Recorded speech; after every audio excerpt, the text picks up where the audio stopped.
سبيل الدموع سبيل مريح تنهدى يا صاحي كي تستريح. بسم الله الرحمن الرحيم نحمده ونستعينه ونعوذ بالله من شرور أنفسنا ومن سيئات أعمالنا من يهد الله فلا مضل له ومن يضلله فلا هادي له ونشهد أن محمدا عبده ورسوله. قال المؤلف رحمه الله تعالى ونفعنا في علومه في الدارين آمين. قال رب اشرح لي صدري ويسر لي أمري واحلل عقدة من لساني يفقهوا قولي. ربي يسر ولا تعسر ربي تمل بخير يا كريم. Alhamdulillah, syukur pada Allah Subhanahu Wa Taala dengan kesian belas daripada Allah Subhanahu Wa Taala terhadap diri kita di hari ini. Allah Subhanahu Wa Taala telah himpunkan kita bersama-sama dalam satu majlis pengajian, di mana dengan pengajian kita terhadap agama Allah Subhanahu Wa Taala ni, Allah Subhanahu Wa Taala akan membuka jalan kepada kita agar kita dapat menjumpa jalan menuju kepada jalan syurga Allah Subhanahu Wa Taala. Kerana tuan-tuan yang Allah Subhanahu Wa Taala muliakan, dengan jalan yang Allah Subhanahu Wa Taala tunjuk melalui Al-Quran dan jalan yang mana Allah Subhanahu Wa Taala bagi supaya Nabi sallallahu alaihi wasallam bawa tunjuk ajar kepada kita, maka jalan itulah saja yang boleh membawa kita kepada syurga Allah Subhanahu Wa Taala. Dan jalan ini telah dilalui oleh sahabat-sahabat radhiyallahu anhum ajmain, telah dilalui oleh tabi'in, telah dilalui oleh tabi'in dan juga sekalian orang-orang solehin, dan sampai hari ini kepada kita. Orang panggil sanad pengajian, ni tak terputus dengan cara talaqi, iaitu dengan berdepan di antara guru dan juga anak murid. Sehingga kan Nabi SAW sendiri dia mengaji berdepan dengan Jibril alaihissalam.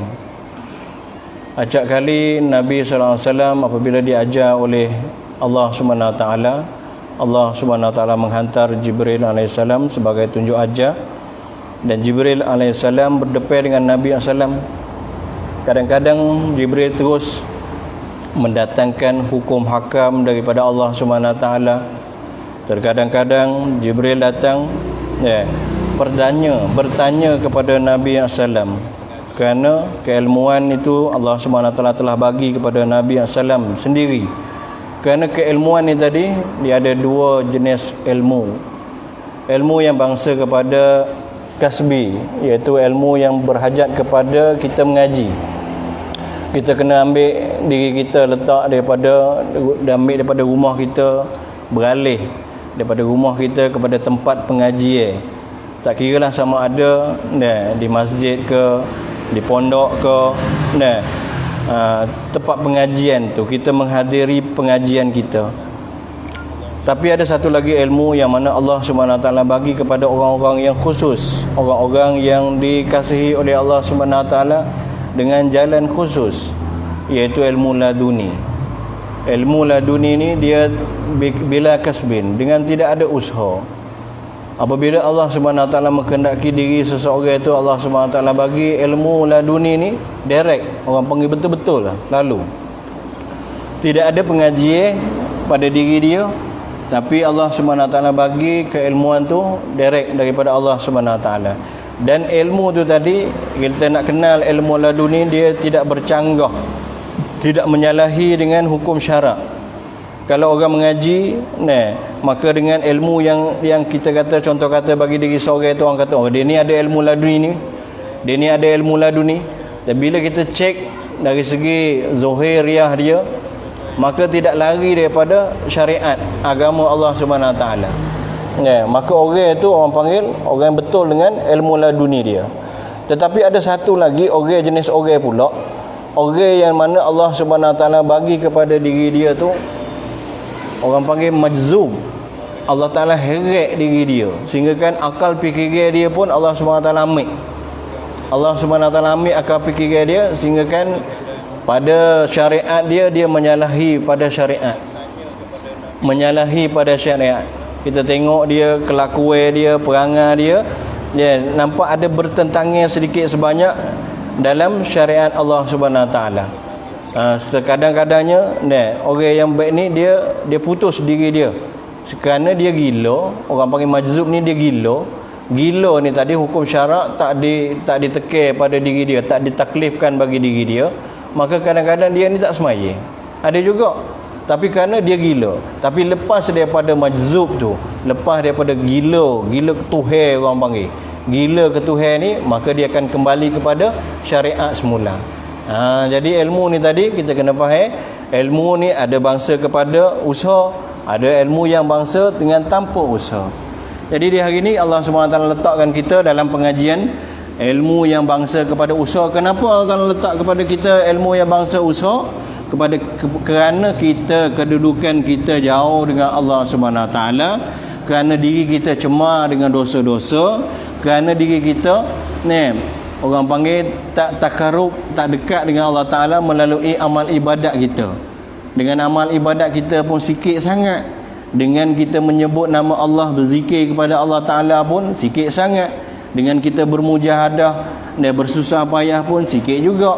Maka jalan untuk dapat kepada ilmu laduni tu jauh. Jalan untuk kita dapat majzub tu jauh. Jadi kita berhajat kepada usaha. Dengan usaha iaitu kita berjakah diri kita daripada rumah, mari kepada balasah masjid, duduk dalam pengajian. Dengan pengajian ni tadi, mudah-mudahan Allah SWT bagi kefahaman dalam diri kita. Habis sikit situ. Jadi dalam pengajian kita yang dahulu, 2 minggu Abu Royak dah baca jilid pertama, 2 minggu yang akhir dalam sebulan tu iaitu baca jilid yang kedua. Jadi hari ni dalam minggu yang pertama iaitu kita kembali kepada jilid yang pertama, bicara tentang masalah ibadat kita. Ibadat kita. Sini dia kata sini. Su'ila radhiyallahu anhu, bahwasanya kata Imam Zarari ni dia ni orang Iran. Dia lahir tahun 1149. Orang panggil ulama yang lek belakang dah lah. Lepas tu dia mati ataupun dia wafat 1210. 210. Bermakna dengan diri kita sekarang ni dah lebih kurang dalam 200 tahun dah. Dia mati 200 tahun dah. Jadi dia lahir di Iran dan dia mati di Afghanistan. Jadi Iran dan Iraq, kalau kita ngaji menghayati ilmu agama ni, dia asalnya orang panggil tempat timbulnya ilmu agama yang hebat ketika zaman dulu. Sehingga kan kalau zaman Tatar dulu, orang dulu kerana orang Islam sana mendahului ilmu agama terlalu berdakwah, sehingga kan tak padu pada orang lain. Ulama-ulama dia bergaduh, budak-budak mengaji dia duk bergaduh dengan ilmu, sampai orang kampung tak tahu kat mana. Curilah, merompaklah. Sampai orang Tatar mari nak masuk Islam kepada orang-orang di sana. Bila mari nak dekat, puak dia mari karuk, puak Werun dia mari karuk. Sehingga kan orang Tatar ambil keputusan minta doa pada Allah Ta'ala naik atas bukit, wahai Tuhan orang Islam, esok pagi kami nak serai orang Islam, tolong kami.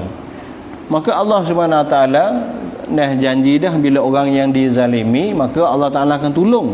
Walaupun orang Tatar ni ketika tu dia orang kafir lagi, tetapi bila dia minta tolong dengan Allah Subhanahu Wa Ta'ala, maka Allah Ta'ala tolong.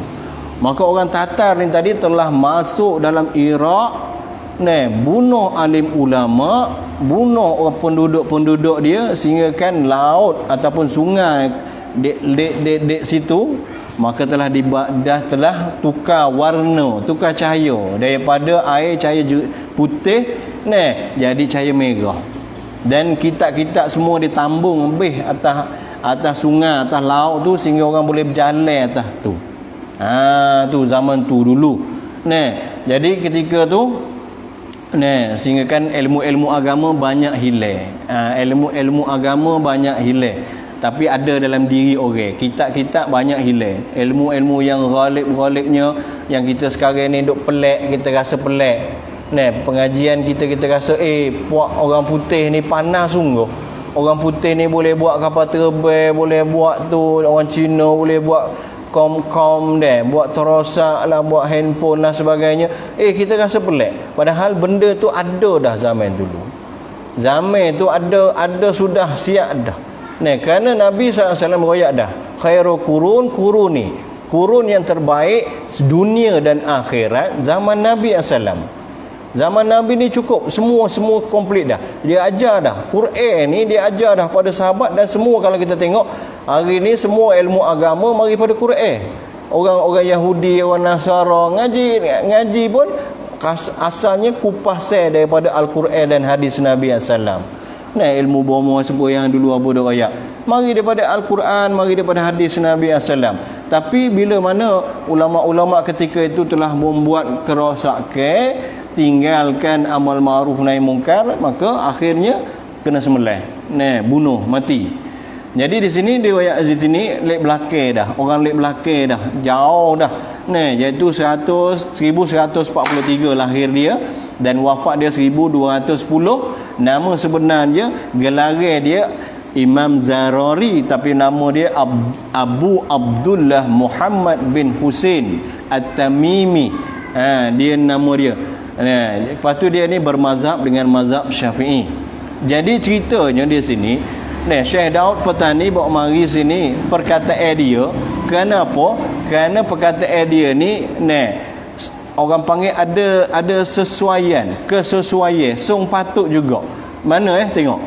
Bahawasanya kata Imam Zarari adalah wudu, adalah air semaya, tiada dapat dikirakan dengan akal. Tak dapat dikirakan dengan akal yang kebiasaannya atas pekerjaan ta'abbud, yakni tak masuk dalam bicara kita di sini. Jadi di kita sini dalam masalah ibadat, nak beribadat dia disunatkan ambil semaya. Ambil semaya ni tengok, bukan sekadar kita semayang saja, kita baca Quran. Tak ada nak semaya kita nak baca Quran, dia kena ambil semaya. Ataupun kita nak buat amal ibadat yang lain, berkekalan kita dengan air semaya.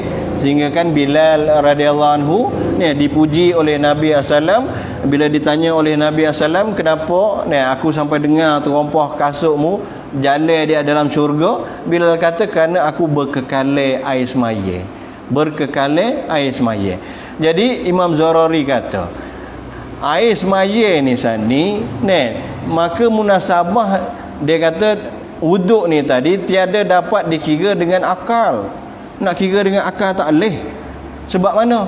Dia kata sini tengok.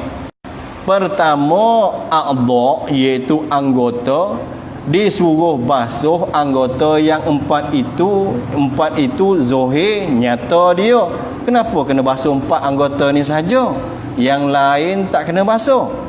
Keduanya, bahawasanya tempat keluar hadas tu tiada wajib dibasuh. Tengok, pelik. Kenapa? Tempat anggota ambil air semaya, komo, muka, komo tu sunat, muka, tangan, kepala, kaki. Tu kena basuh. Lepas tu kita ni berhadas, orang panggil kita kecil, kita berak.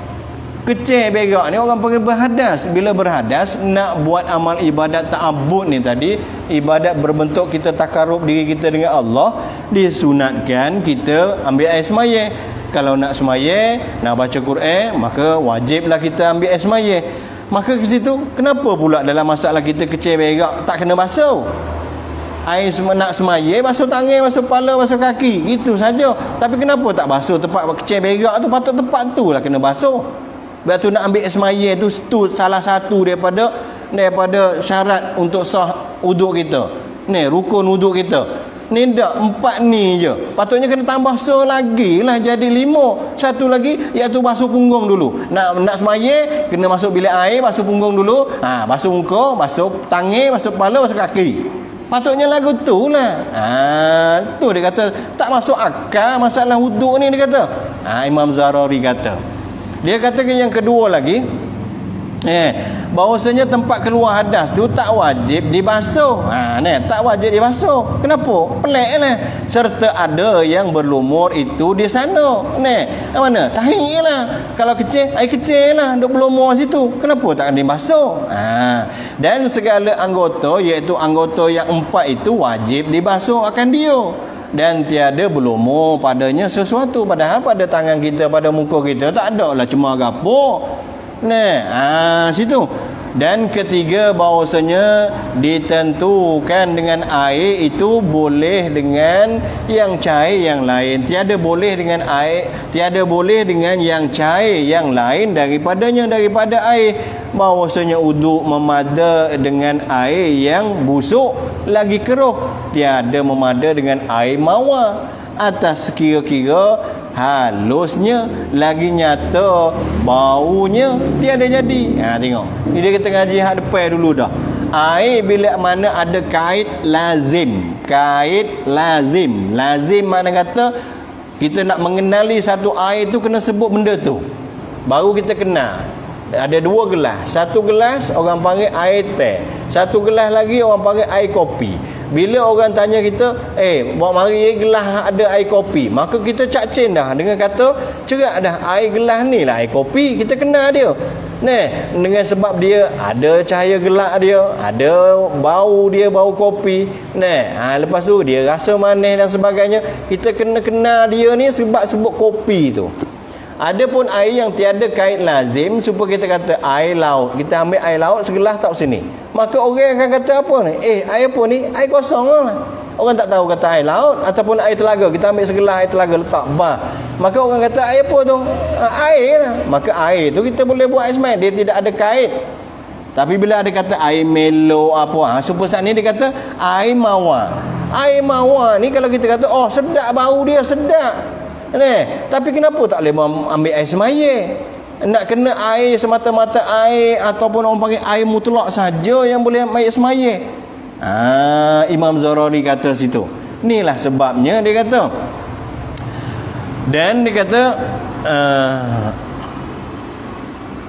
tiada memada dengan air mawar sebab ada bau dia. Walaupun air yang semata-mata air ni air busuk. Contoh kata air kolah. Kita pergi satu masjid, masjid tu tak ada orang semayang. Orang semayang tak ramai. Lepas tu orang tok siap, tok khotik tu bila tak ambil padu, semayang kelik, semayang kelik. Maka kolah tu tadi tak ada biar padu. Air hujan pun masuk, air peli pun buka. Katak pun ada, telur katak pun ada. Tiba-tiba kita orang jauh, musafir, kita baru kereta nak semaya, kita tengok dalam kolah, air kolah jadi ada lumuk, ataupun air kolah jadi hitam kita pas kita cium bau karat. Kalau tempat rumah kita ni tak apalah, kalau naik lek darat tu jahat menesta tu boleh kata gitulah, banyaknya jadi karat, air dia bau karat, bau busuk lah. Tapi walaupun baik tu, maka boleh lagi kita untuk ambil air semaya.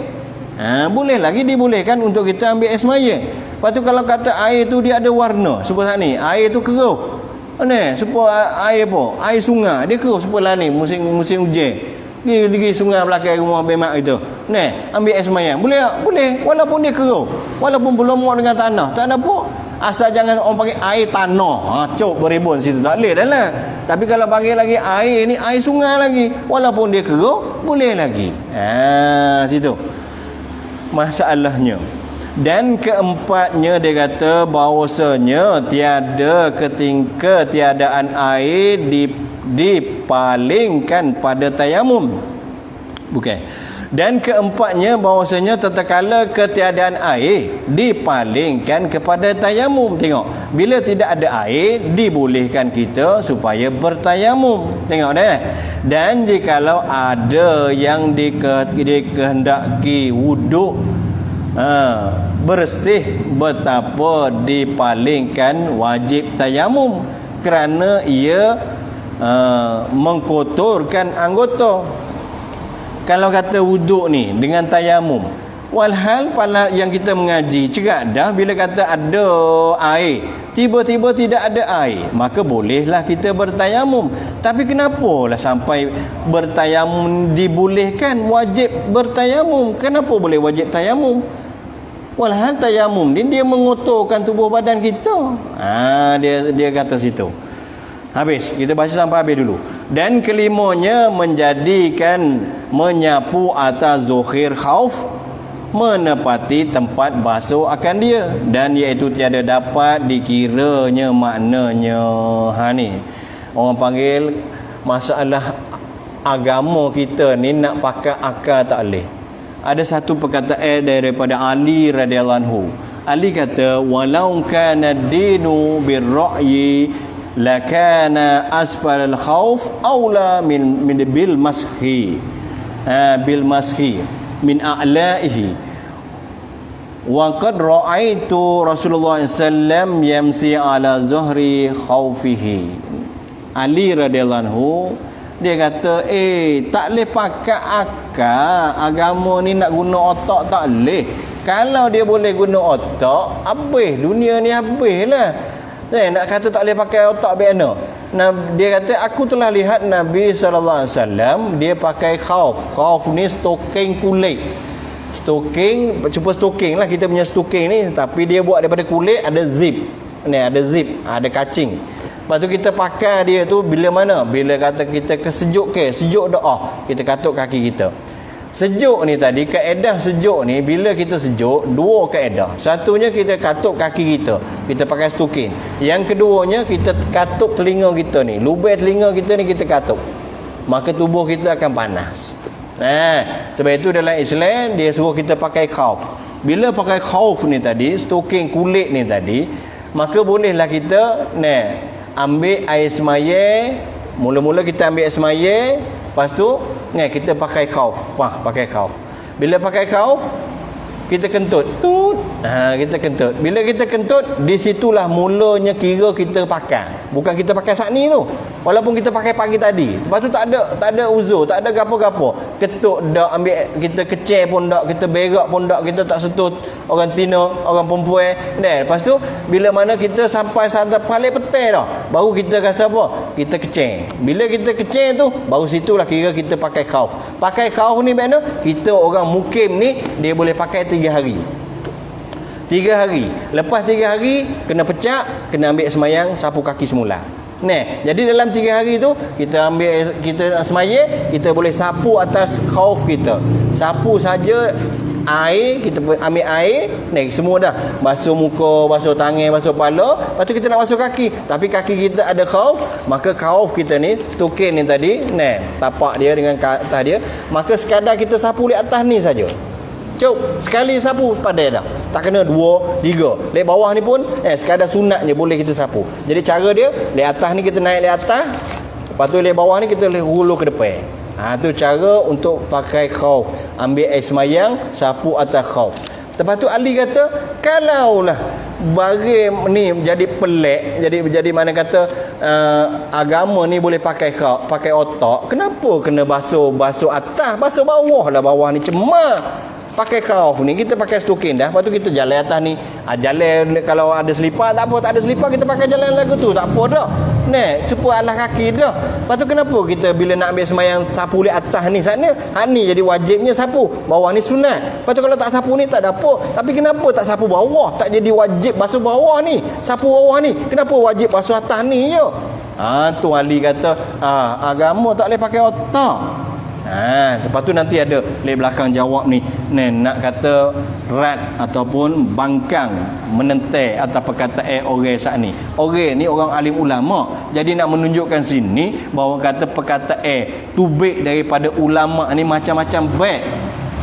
Sebab itu kalau sekarang ni kita tengok ada orang kata lagu ni dalam masalah ni lagu ni, ada orang ni kata lagu ni ni tak boleh, ni boleh, ni tak molek, ni molek.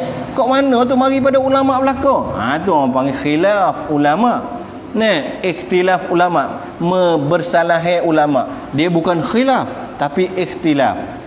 Orang panggil bersilih pendapat saja, bukan menyalahi. Tak boleh menyalahi pada Quran dan hadis. Bila menyalahi orang panggil sesat.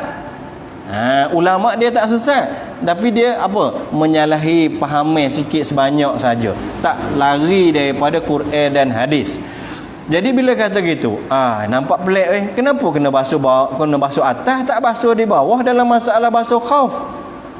Dan keenam, habis dah ni, diwajibkan mandi tatkala keluar mani. Tengok, kita keluar mani wajib mandi tak?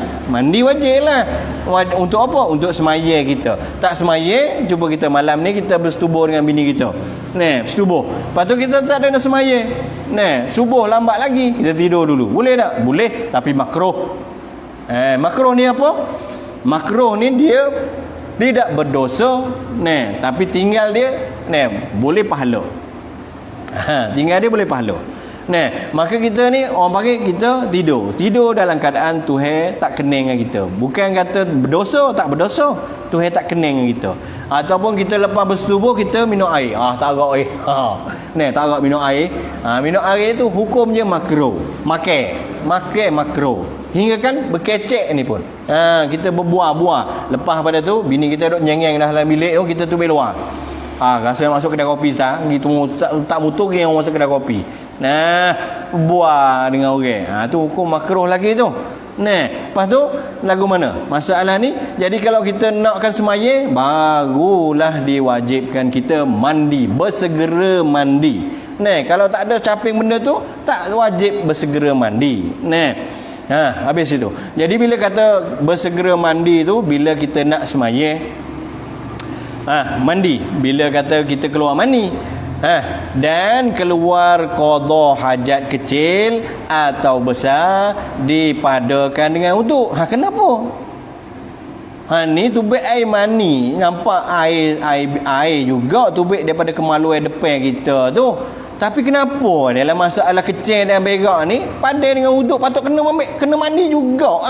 Tubik jalan tulur. Orang panggil kita punya kemaluan ni, kemaluan kita ni begitu dah. Ni orang panggil buah. Ni orang panggil zakar. Zakar ni yang kita pegang, kita ngaji dulu dah. Pegang baik tu dengan perut tangan kita ni, tepuh dua ni. Bila tepuh sini batal lah air semaya. Kita pegang di celah-celah jari kita ni tak batal air semaya. Tak batal air semaya kita, tak batal. Lepas tu kita pegang dengan tunjuk betul-betul, tunjuk atas kemaluan kita, zakar atau pelai kita ni, tak batal air semaya kita. Tu dah. Lepas tu bila kata sini ni zakar kita. Lepas tu ni buahnya ni tadi. Jadi buah ni orang panggil alat untuk keluar pancaran air kecil kita ni, dia tolong di pundi kecil kita ni, pundi kecil. Kalau pundi kecil kita tu jadi tubik somo, tubik somo. Nak semaya ke apa orang panggil sesil baul, tubik somo ni kecil kita. Pasal apa dia jadi pasal kita doa. Air penuh dah, tak kecil lagi. Orang panggil takungnya tepat air kecil kita ni lama dia jeng. Bila jeng kita lepas dia jadi bekak lagi supaya apa orang panggil buah fiber tu lah. Fuah besar. Mula-mula kita beli hello ya. Fuah, lepas tu kita biar lama. Lepas tu kita buat angin, dia jadi besar. Dia jadi besar, dia tak serok jadi halus semula. Jadi bila kata besar tu, dalam tu ada, bila kita makan air tu ada lagi, maka air itulah keluar tu tadi. Pundi kecil. Bila kita kecil, tapi bila kita bersetubuh, dia mari inzal ataupun kelubik air mani daripada buah ni.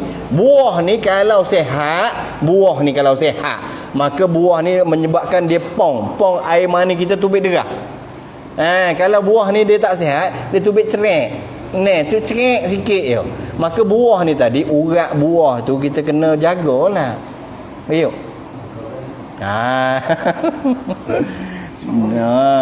Buah kita kecek tak ada apalah, orang dalam ni pun boleh tahu. Buah ni tadi dia ada dua butir. Dia dua butir ni dia masuk kapur dengan dalam perut kita. Dalam kapur dalam perut ni dia ada dua urat. Maka dua urat ni lah kita duk main. Picit semua. Dia senok tapi kena picit semua sampai tak senak. Bila tak senak, orang panggil buah kita sihat. Bila sihat, dia pacarkan air mani kita tu kuat. Bila kuat, kadang-kadang rahim orang tino ni peranak ke ni, dia peranak ke kalau baik tu dia tak apa. Bila kita keluarkan air mani tu tadi, dia berenang mari, dia mudah masuk. Tapi kadang-kadang peranak ke orang ni dia ngongkok di bawah. Maka kita sembuh air mani tu tadi, dia kena kok ni. Lepas tu lama-lama dia tubik semula. Orang Tina kita mandi apa kecil apa dia tubik situ. Ni kadang-kadang dia hacur dalam ni. Dia hacur. Jadi takung lama-lama mari darah khid berhabis dengan dia, baru tubik berhabis. Ni air mani kita tu. Tapi bila kalau rahim orang panggil peranak ke orang Tina kita betul, maka dia mudah masuk. Tapi ke peranak ke ni dia hidup.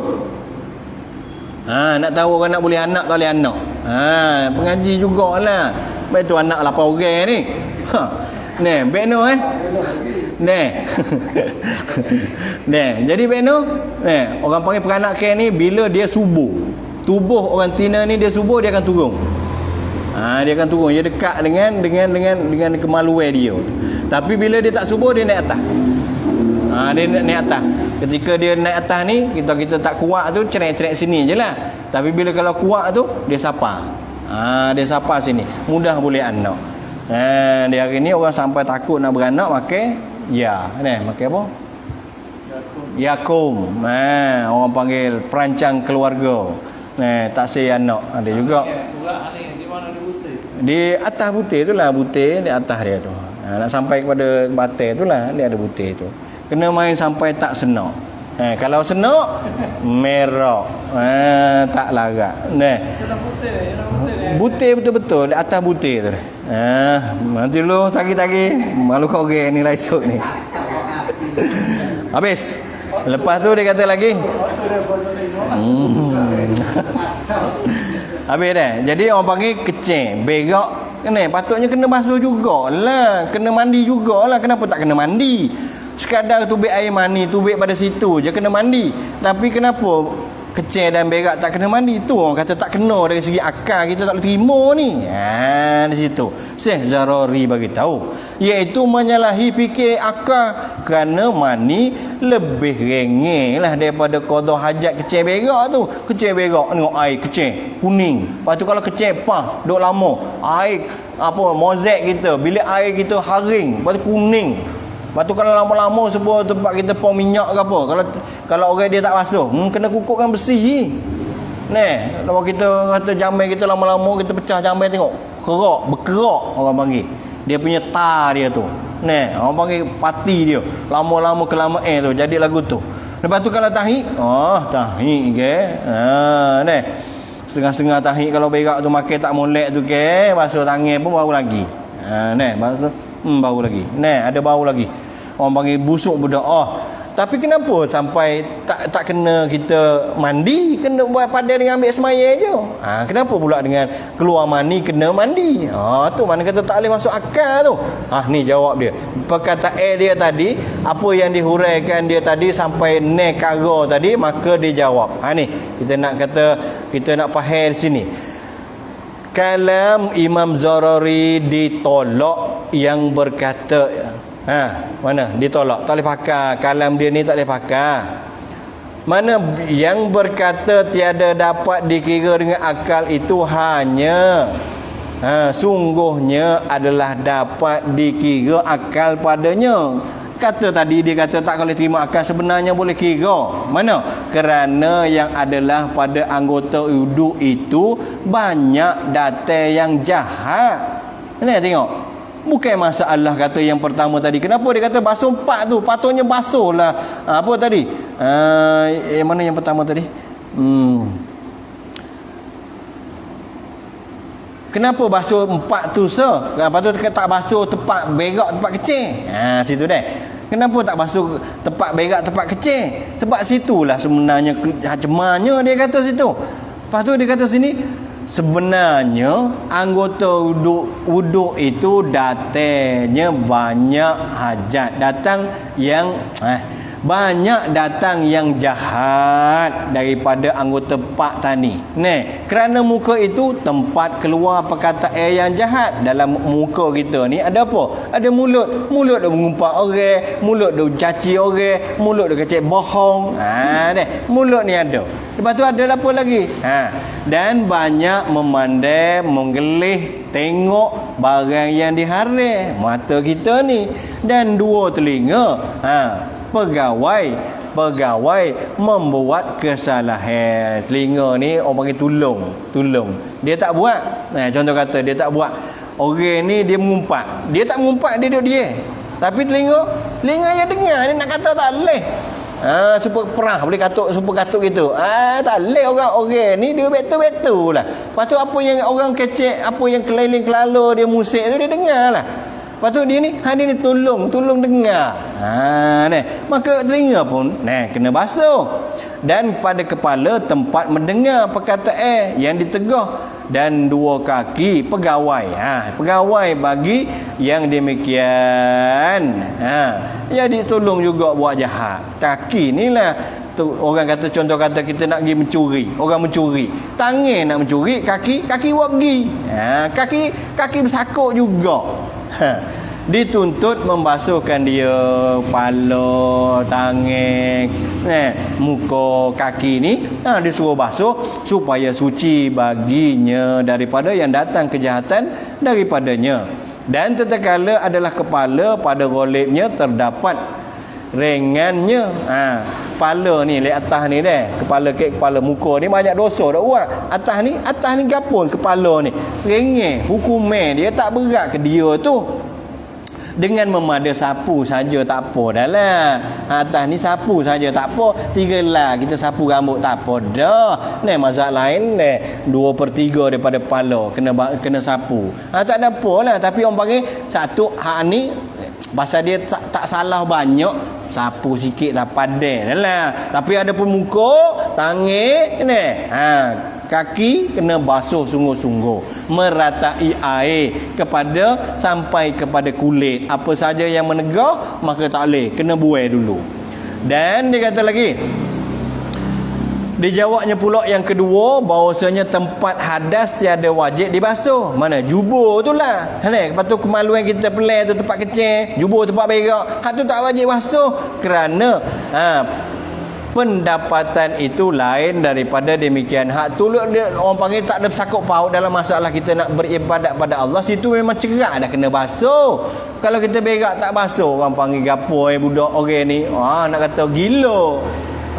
Orang gila berak tak basuh, kecil tak basuh. Ataupun bukan orang Islam lah yang tak basuh kecil berak tu. Ataupun kita kata budak bukan mumayyiz lagi, tak ada akal fikiran, budak-budak lagi. Tu tak kena cerita sini dia kata masalah tu. Dan adapun dalil yang ketiganya, maka didirikan tertentu atas air itu tatkala adalah ia melengkapi ada padanya air itu daripada halusnya air dan nafisnya. Orang panggil terlampau halusnya yang tiada dapat pada yang lain. Kerana itulah kata ulama, tiada ia mempunyai warna, hanya warnanya mengikut warna tepat. Tengok air ni dia jernih. Tuhan buat air mutlak ni kebiasaannya jernih. Air laut, air sungai, air telaga, air mata air embun, contoh kata. Maka semua tu orang panggil air jernih. Jadi jernih dia ni kejernihan dia sebab dia tidak ada sakut paut dengan gapo-gapo. Yang boleh dia jadi sampai keruh tu sebab ada tepi dia, keliling kelala dia. Kata dia ni duduk di sungai, maka tepi dia tu tanah, maka tanah ni lah menyebabkan air ni jadi keruh.